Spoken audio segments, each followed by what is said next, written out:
जय हिंद दोस्तों, आइए चलते हैं और आज एक नया टॉपिक लेके आए हम जीएस का जैन धर्म। और जैन धर्म में हम विस्तार पूर्वक चर्चा करने वाले हैं, तो आप वीडियो में शुरू से लास्ट तक बने रहें। तो शुरुआत करते हैं सबसे पहले कि जैन जो शब्द है ये संस्कृत के जिन शब्द से बना है, जिसका अर्थ होता है विजेता। विजेता का मतलब हम कह सकते हैं कि जो व्यक्ति सुख और दुख दोनों पर विजय प्राप्त कर लेता है, अर्थात अपनी पांचों ज्ञानेंद्रियों को अपनी बस में कर लेता है, तो उसे कहा जाता है विजेता।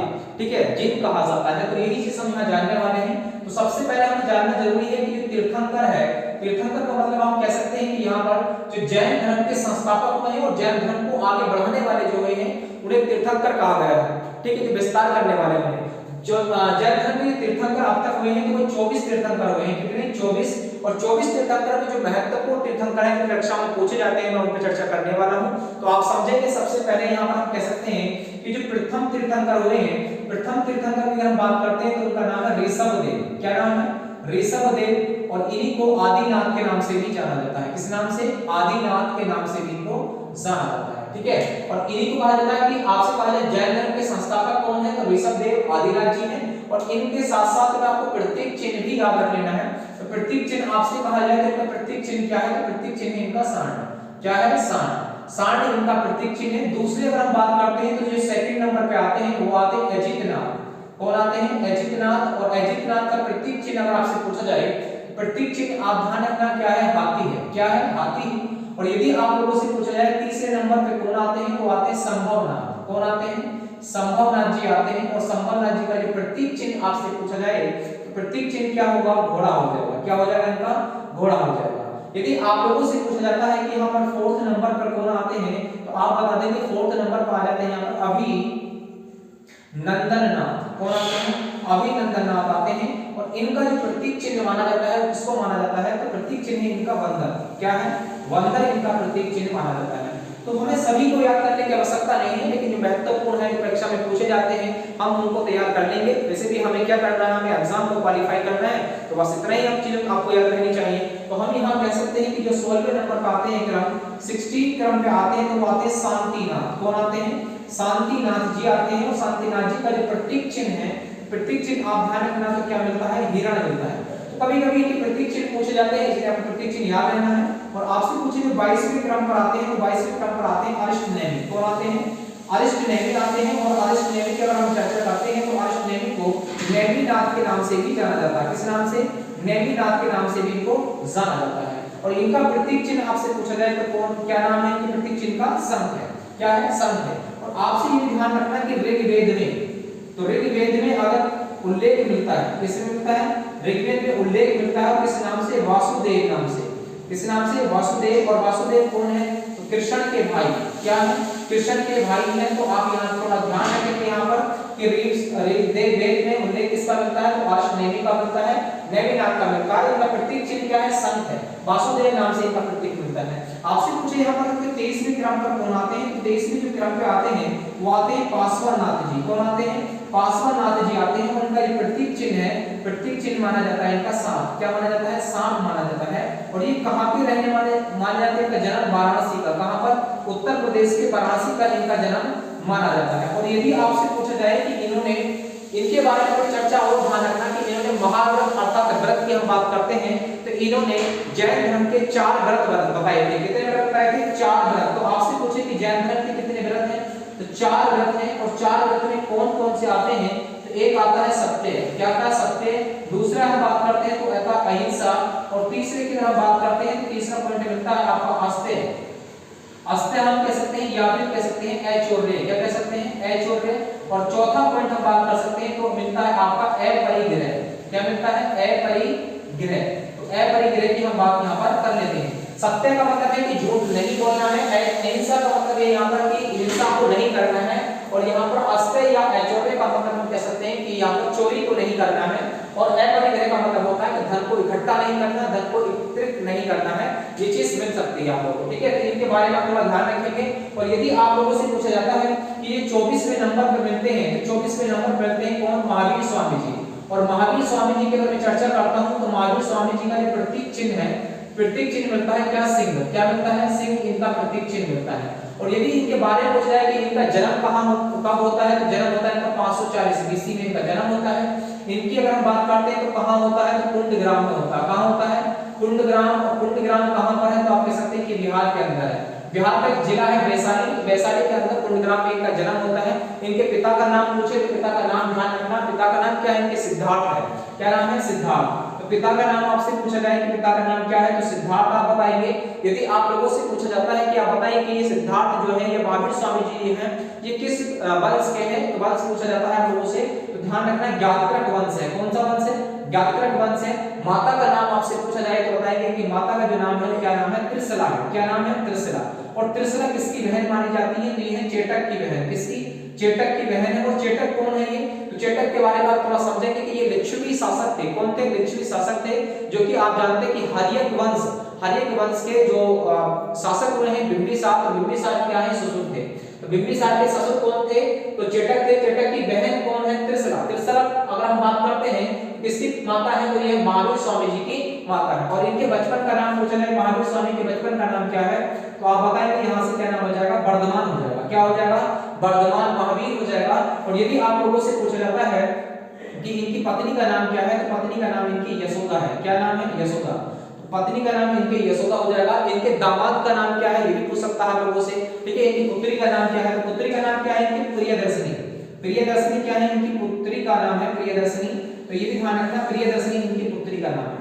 और दामाद क्या है इनके, तो दामाद का नाम पूछा जाएगा, तो दामाद है इनके जमाली। कौन है, जमाली है। ठीक है, ये थोड़ा ध्यान रखें। और जमाली के बारे में चर्चा करें तो जमाली जो है आप कह सकते हैं आप लोग कि जो महावीर स्वामी हैं, इनके पहले शिष्य का नाम बताइए, तो जमाली है। और इनके पहले विरोधी कौन थे, तो वो भी कौन है, जमाली ही मिलते हैं। ठीक है, और यदि आप लोगों से क्वेश्चन में पूछा जाता है कि आप बताइए कि यहाँ पर जमाली के बारे में चर्चा कर सकते हैं, तो हम कह सकते हैं कि गृह त्याग कब होता है। तो गृह त्याग हम कह सकते हैं कि निष्क्रमण, गृह निष्क्रमण कब होता है इनका, तो ये करते हैं 30 वर्ष में। कब, 30 वर्ष की आयु में। और अपने भाई, इनके बड़े भाई का नाम पूछा जा सकता है, तो ध्यान रखना, बड़े भाई का नाम है नंदीवर्धन।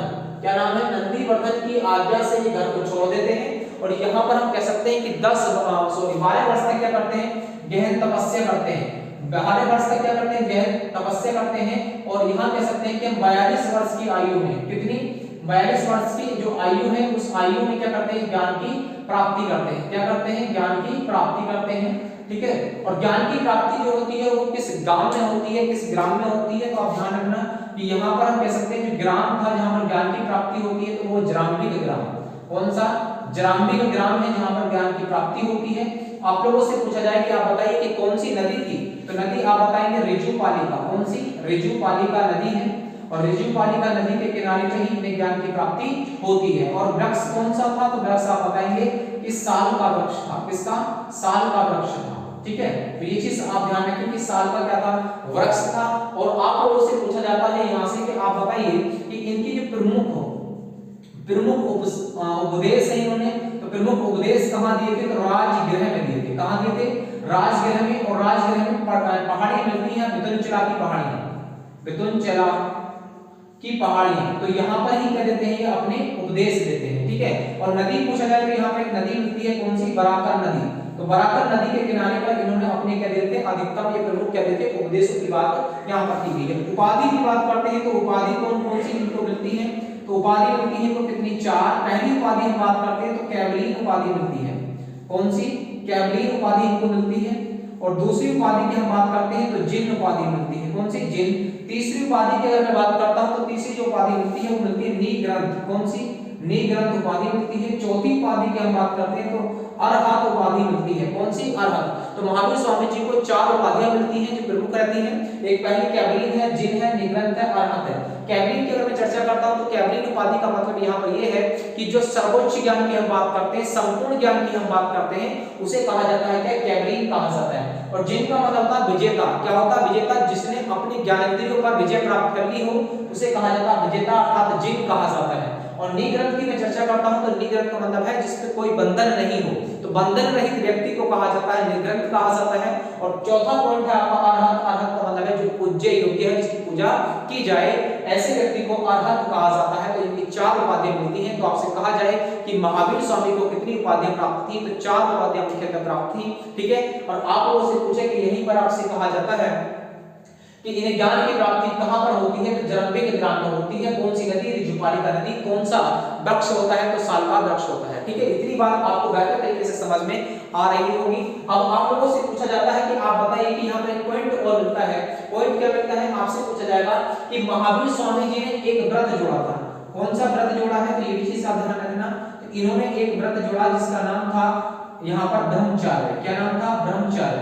आप यहाँ बताइए कि जैन धर्म में कुल कितने व्रत हैं, कमेंट्स बॉक्स में आप भेजें कि जैन धर्म में कुल कितने क्या है आपके व्रत हैं। तो व्रत थे आपके 5। कितने हैं, 5 हैं। ये कमेंट्स बॉक्स में भेजेंगे आपको, क्योंकि देखो यहाँ देखेंगे 4 देते हैं कौन, पार्श्वनाथ जी देते हैं, और 5वां व्रत कौन देते हैं, तो आप देते हैं महावीर स्वामी जी। तो जैन धर्म में कुल कितने व्रत हो जाएंगे, तो कुल व्रत की चर्चा कही जाए तो कुल हो जाएंगे आपके कितने, 5 हो जाएंगे। कितने हो जाएंगे, 5।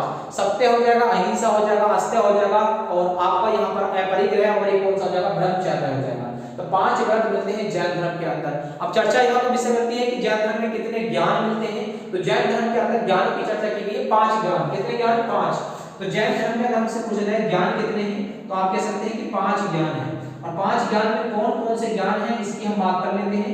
तो एक ज्ञान मिलता है मति। कौन सा मिलता है, मति।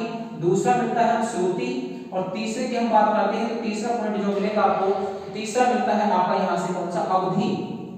कौन सा मिलेगा, अवधि। और चौथा पॉइंट अगर हम बात कह सकते हैं तो मन पर्याय। कौन मिलेगा, मन पर्याय मिलेगा। और 5वां पॉइंट की अगर मैं बात करता हूं तो जो 5वां पॉइंट आपको मिलेगा वो 5वां पॉइंट हो जाएगा आपका यहाँ से कौन सा, कैवल्य। कौन सा हो जाएगा, कैवल्य हो जाएगा। तो मतलब ज्ञान की प्राप्ति अब से कहा जाए जैन धर्म में कितने ज्ञान है, 5। मति, श्रुति, अवधि, मन पर्याय और कैवल्य। मति का मतलब हम कह सकते हैं इंद्रिय ज्ञान। इंद्रिय ज्ञान मतलब जिसको हम कह सकते हैं कि बुद्धि के द्वारा ज्ञान प्राप्त होती है, उसे मति ज्ञान।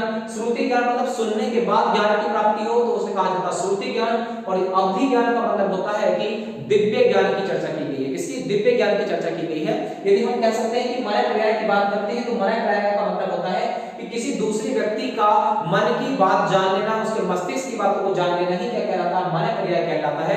ठीक है, और कैवल्य की हम चर्चा करते हैं तो कैवल्य का मतलब है संपूर्ण ज्ञान, सर्वोच्च ज्ञान, जिसने अपनी ज्ञानेंद्रियों पर विजय प्राप्त कर ली है उसे कैवल्य ज्ञान कहते हैं। तो जैन धर्म में 5 ज्ञान की चर्चा यहाँ पर मिलती है। अब बात करते हैं कि जैन धर्म में कितने जौहर की चर्चा की गई है। कमेंट्स बॉक्स में आप लोग रिप्लाई करेंगे जैन धर्म में कितने जौहर की बात की गई है। ठीक है, जौहर की बात हम कर रहे हैं यहाँ पर। तो यहाँ पर कह सकते हैं कि जो जौहर है आपके, वो जौहर की बात की गई है 3। किसने, 3 जौहर की बात की गई है। और 3 जौहर को कहा जाता है त्रिरत्न। क्या कहा जाता है, त्रिरत्न कहा जाता है। अब कौन कौन से जौहर है तो हम बात कर लेते हैं यहाँ पर। तो एक तो मिलता है सम्यक ज्ञान, और दूसरा हम बात कर सकते हैं तो मिल सकता है सम्यक ध्यान मिलता है, सम्यक ध्यान। और तीसरा पॉइंट अगर हम बात करते हैं तो यहाँ मिलता है सम्यक आचरण, सम्यक आचरण। तो 3 प्रकार के आपको ज्ञान मतलब आपको मिलते हैं, जौहर मिलते हैं, रत्न मिलते हैं। इसमें हमने बात करी कि सम्यक ज्ञान, सम्यक ध्यान, सम्यक आचरण की हमने चर्चा यहाँ पर कर ली है। अब आगे हम बात करने वाले यहाँ पर कि आपसे पूछा जा सकता है कि बौद्ध जो धर्म है, जैन धर्म है, जैन धर्म में कितनी संगतियां बनाई गई थी। कितनी संगति है, संगति मिलती है 2। एक तो प्रथम संगति मिलती है, एक द्वितीय संगति मिलती है। प्रथम संगति की मैं बात करता हूँ, प्रथम संगति कहाँ होती है, तो ये होती है पाटलिपुत्र अर्थात बिहार के अंदर। और कब होती है, तो 300 BC में होती है। कब होती है, 300 BC में। तो प्रथम संगति आपसे पूछा जाए प्रथम संगति के बारे में, तो प्रथम संगति आप बताएंगे कि प्रथम संगति होती है पाटलिपुत्र। और पाटलिपुत्र की चर्चा हम करते हैं तो ये कहाँ मिलता है, बिहार के अंदर। कहाँ, बिहार। बिहार का एक जिला है वैशाली, तो आप यही कह सकते हैं कि इसके आसपास यहाँ पर है। और तीसरी पॉइंट की अगर हम बात करते हैं तो ये 300 BC लगभग, कितना, 300 BC। और इसके अध्यक्ष कौन होते हैं, तो स्थूलभद्र। कौन है, स्थूलभद्र है। और प्रथम जो जैन संगति होती है क्यों होती है, तो इसके अंदर जितने भी बिखरे हुए ग्रंथ हैं उनको सबको इकट्ठा किया जाता है। और यहीं पर हम जानते हैं कि जो प्रथम जैन संगति होती है यहीं पर जैन धर्म का विभाजन होता है। और जैन धर्म का विभाजन 2 पार्टों में होता है, तो स्वयंवर होता है और दिगंबर के रूप में होता है। तो एक चीज को आप ध्यान रखना कि स्वयंवर की हम बात कर रहे हैं यहाँ पर, और दूसरी हम बात कर रहे हैं तो यहाँ पर दूसरा कौन मिल जाएगा, तो दिगंबर मिलेगा। कौन मिलेगा, दिगंबर। तो 2 यहाँ पर विभाजन मिलते हैं, स्वयंवर और दिगंबर। स्वयंवर के अध्यक्ष कौन होते हैं, तो स्थूलभद्र होते हैं, जबकि दिगंबर के कौन होते हैं, तो भद्रबाहु होते हैं। भद्रबाहु का मतलब हम कह सकते हैं यहाँ पर कि जो दिगंबर है, ये दिगंबर का मतलब है जो व्यक्ति नग्न रहते हैं, नंगे रहते हैं, उनको दिगंबर कहा गया। स्वतंबर का मतलब है जो वस्त्र सफेद वस्त्र पहनते हैं उनको स्वतंबर कहा गया था। ठीक है, तो यहाँ तक बात समझ में आई होगी प्रथम संगति के बारे में। प्रथम संगति पाटलिपुत्र में होती है, 320 में होती है और इसके अध्यक्ष कौन है? स्थूलभद्र जी मिलते हैं। और कितने विभाजन होते हैं इसके? 2 स्वतंबर और दिगंबर के रूप में होता है। द्वितीय संगति की अगर बात करते हैं तो द्वितीय संगति के बारे में ध्यान रखें आप लोग कि दूसरी जो संगति होती है तो दूसरी संगति होती है लगभग 500 पारे में। कब होती है? 500 पारे में। और ये कहां होती है? तो बल्लवी के अंदर होती है। और बल्लवी कहां मिलता है? तो गुजरात के अंदर मिलेगा, गुजरात के अंदर। इसके अध्यक्ष कौन है? तो अध्यक्ष बताएंगे आप लोग तो देवार्धी क्षमा श्रवण जो है इसके कौन थे? अध्यक्ष थे। और यहीं पर भी हम चर्चा कर सकते हैं कि द्वितीय संगति के अंदर 500 BC में ये संगति होती है और यहाँ पर बल्लवी के अंदर ये होती है। बल्लवी मतलब गुजरात के अंदर। देवार्धी क्षमा श्रवण इसके अध्यक्ष होते हैं। और यहाँ पर जो बिखरे हुए ग्रंथ थे तो यहाँ पर 11 अंग की जो हम कह सकते हैं कि वर्णन मिलता है। इसके बाद हम आगे नेक्स्ट देखते हैं। तो नेक्स्ट में आपको यहाँ पर देखना है कि इसमें किस किस चीज को वर्जित किया गया था। तो वर्जित किया गया था कृषि और यहाँ पर युद्ध को। युद्ध और कृषि दोनों वर्जित थे। यहाँ पर पुनर्जन्म पर विश्वास माना गया था। और यदि बात करते हैं तो कर्मवाद जो है, कर्मवाद पर यहाँ विश्वास माना गया है। ईश्वर में कोई भी यहाँ पर हम कह सकते हैं कि ईश्वर पर विश्वास नहीं किया गया, लेकिन देवताओं का क्या माना गया है? अस्तित्व माना गया था जैन धर्म के अंदर। और तीसरी बात याद कर लेना कि यहाँ पर आपसे पूछा जाएगा जैन जो साहित्य है, जैन साहित्य को किस नाम से जानते हैं? इसको आगम के नाम से जानते हैं। किसके नाम से? आगम। और आगम के अंदर कितने अंग मिलते हैं? तो 12 अंग मिलते हैं। और यदि हम बात करते हैं यहाँ पर तो 12 उपांग भी मिलते हैं। क्या मिलते हैं? 12 उपांग। और 10 क्या मिलते हैं यहाँ पर? तो 10 प्रकीर्ण भी मिलते हैं। क्या मिलते हैं? प्रकीर्ण मिलते हैं। जो 12 अंग आपको यहाँ दे रखा है, इस 12 अंग में से जो 5वां अंग है, इस 5वें अंग की अगर मैं बात करता हूं तो 5वें अंग पे एक पुस्तक लिखी गई जिसका नाम था भगवती सूत्र। और भगवती सूत्र जो पुस्तक है किसके द्वारा लिखी गई थी? तो हम इसकी भी चर्चा कर लेते हैं। तो भगवती जो सूत्र है इसको लिखा गया था, भगवती सूत्र को एक व्यक्ति हुए हैं सुधर्म स्वामी और दूसरे व्यक्ति हुए हैं स्वातंबर स्कूल। ये दो व्यक्ति हुए हैं, एक तो व्यक्ति है सुधर्म स्वामी और दूसरा स्वातंबर स्कूल हुए हैं। इन दोनों ने इस भगवती सूत्र का क्या करा? उल्लेख करा है। और किस अंग से लिया गया है? 5वां अंग है। 5वां अंग किसका है? तो ये हम कह सकते हैं कि 12 अंग में से 5वां अंग लिया गया है। और किसका है? ये आगम पुस्तक का है। आगम किसका? मतलब जैन साहित्य की पुस्तक मानी जाती है। इसी के अंदर भगवती जो सूत्र है तो भगवती सूत्र के अंदर 16 महाजनपद की चर्चा की गई है। कितने महाजनपद? 16 महाजनपद के। और यहीं पर जो महावीर स्वामी जी हुए हैं इनके जीवन का वर्णन मिलता है। ऐसा माना जाता है कि इस भगवती सूत्र के अंदर 60,000 प्रश्न है। कितने? 60,000 प्रश्न है। और 60,000 प्रश्नों का उत्तर किसने दिया था? तो महावीर स्वामी जी ने इसका उत्तर दिया था। ठीक है, इसके बाद आपसे पूछेगा कल्पसूत्र। कल्पसूत्र को संस्कृत में किसने लिखा था? तो भद्रबाहु जी ने लिखा था। आपसे पूछेगा यहाँ से कि जो प्रमेय की बात हम कर रहे हैं, किसकी प्रमेय की बात कर रहे हैं? देखो आप पहली तो हम बात कर रहे हैं यहाँ पर कि एक तो पूछ रहा है आप लोगों से कल्पसूत्र के बारे में। तो कल्पसूत्र जो पुस्तक है इसको संस्कृत में किसने लिखा था? तो भद्रबाहु ने लिखा था, भद्रबाहु ने। ठीक है, और दूसरी बात आपसे पूछेगा कि एक पुस्तक का नाम है प्रमेय कमला मार्तंड। और इस पुस्तक को किसने लिखा था? तो इसको लिखा था प्रभाचंद्र ने। किसने? प्रभाचंद्र ने लिखा। ठीक है, तो आपसे प्रमेय कमला मार्तंड पूछे तो प्रभाचंद्र के द्वारा। कल्पसूत्र को संस्कृत में किसने लिखा? भद्रबाहु जी ने लिखा है। ठीक है, इतनी बात आप ध्यान रखेंगे। भगवती सूत्र को सुधर्म स्वामी ने और स्वातंबर स्कूल ने लिखा है। और एक पुस्तक आपकी बड़ी इंपॉर्टेंट है, पूछा जाता है इसके बारे में भी, तो मैं इसका आपको लिख देता हूं। एक पुस्तक है यहाँ पर, इसका नाम है आपका परिशिष्ट पर्व। परिशिष्ट जो पर्व एक पुस्तक है, इस पुस्तक को लिखा था किसने? हेमचंद सूरी ने। किसने? हेमचंद सूरी ने इस पुस्तक को लिखा है। ठीक है, और एक लास्ट पुस्तक आपकी मिलती है कौन सी? आचार अंग। तो आचार अंग को किसके द्वारा लिखा गया था? तो यहाँ पर नोट कर देते हैं आपके आचार अंग को। तो आचार अंग जो पुस्तक है, आचार अंग सूत्र को इसको लिखा गया था गोपाल दास के द्वारा। इसके गोपाल दास के द्वारा इसको लिखा गया था। और इस पुस्तक की हम बात करते हैं तो जैन धर्म के जो नियम है, जो आचार है, जो विचार है, उनकी इसमें क्या गया है? उल्लेख किया गया है। तो ये ध्यान रखना, आपसे पूछा जाएगा नियम आचार विचार किस पुस्तक के अंदर है? तो आचार सूत्र जो है इस पुस्तक के अंदर इसको लिखा गया है, गोपाल दास के द्वारा इसको लिखा गया है। ठीक है, तो मैं उम्मीद कर रहा हूं कि ये बिंदु सभी आपको बेहतर तरीके से समझ में आए होंगे। आज के लिए बस इतना ही, मिलेंगे आपसे नेक्स्ट वीडियो में, तब तक के लिए जय हिंद।